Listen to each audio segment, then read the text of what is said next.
Well, I'm absolutely surprised and shocked and yes, Marie, I know what those emotions are like. Hey, There goes the poster. I'm just okay. I thought I said a lot before, so I will try not to say as much this time. But I really would like to say thank you to USQ and the Alumni Association. It's just pretty incredible to be recognised in this way because I guess USQ to me has been like half my life and it's really shaped a lot of the years where my life absolutely has changed from what it was when I was born with no disability and a direction that I thought my life would go, and then the changes that I've had to put in place over that time, the supports that I've had, the opportunities that I've had, the networks that I've worked with. And I was just even thinking when Deb was just talking before, how we used to have some pretty amazing discussions over lunch over at Kamario Odette with Steve and Rhonda and the whole team over there, and never thinking that those pathways would really shape who I was, what I was, and where we would go to from there. My work within the early years with Steve and Rhonda's little son, my work on dyslexia, some of those networks in health, and the stuff in the last couple of years that's happened within my life, and the work with Health Consumers Queensland Collaborative, never dreaming that I'd be sharing and making changes within those areas for people across the whole of Queensland in the medical area. But I guess when it impacts on you personally, you really do know how you can share those stories. And I guess the way that I do all my workshops and professional development in making sure that every person who comes to any of my workshops or even just if we're chatting, I usually like things to be experiential and people to try stuff. I want to throw people in at the deep end and see how they feel about situations, because I know that in my past I never would have thought I would have felt the way I feel about life and my passion for life. And even if I have to get up early, I was just talking to Barbara, I'm not an early riser. I'll stay up to 2 or 3 in the morning and get my work done. But mornings I'm like, no. And it's really interesting because I have a whole team of Nepalese nurses who do my care now and work with me, as well as Sharon, who's here today. And the reality of that is they hate early mornings too, which is great. But I managed to get here today early, and it's been a fantastic event. And that, just thinking about it now, one of my first lecturers was Bruce Dorr, the poet. Imagine the privilege of having him as one of your lecturers. And I used to turn up 15 minutes late. He'd have gone through, this is when we had the old OHT transparencies, he'd probably have put up 20 by the time I got there. And I was not a fast writer.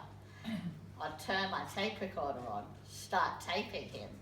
He'd hand me the 20 transparencies, and that's what we talked about adjustments within education in those days. And it worked. It worked perfectly. His door was open at any time to go and chat to him, and he still supports my work in what I do, my children's book, and the networks that I've got within that area. So those USQ links are for forever once you have them. And if you have, and to take the opportunities that you have within that process, it's pretty amazing. And as I said, it does link to everything that you do. I was just talking last night to one of the girls who works for me and telling her about my work within the ELICOS and the English as second language area. And one of my funniest experiences at USQ was one of those days. I was team teaching with the Dean of Arts then, Leon Cantrell, and he had given me one of his classes to do as a paid lecture. It was my first paid job at USQ. And then I did one of his classes and I did one of mine as a student who was doing my graduate diploma of further education and training. And I really wanted to do a good job. I wanted it to be perfect. And I knew that with my written work, I was on line for a PhD. And I was like, I'm going to win these students over. We've only got a couple of weeks left to go. I'm going to demonstrate the best practical teaching possible. They were lovely students, and everything I said, of course, was like, yes, yes. There was nothing more that I could do. And I decided I was going to ask an outright question, because the students from Hong Kong, Malaysia and Thailand, they were just so polite. They never asked me anything, so I had to ask them the question, is there something that you really want to know that I haven't told you over the last 6 months that we've been working? And there was total silence. And then this one boy, I still remember his name was Roger from Hong Kong. And he said to me, there is something that I want to know.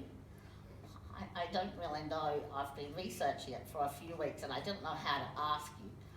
But could you just tell me what radio is? And I said, oh, yeah, but I said, when have I spoken about a radio? I said, radio's like a transistor, and went through everything, asked him to look it up in his translator, and there was no really recognition. He said, no, that's not the context of what it is. You say it every day. And I said, I really can't imagine what it is or when I've spoken about it. Have I spoken about it today? Yes, you have. I said, okay, I'm giving you permission now, as we go through the class, the minute that is mentioned, I want you to yell out and say, you've spoken about it.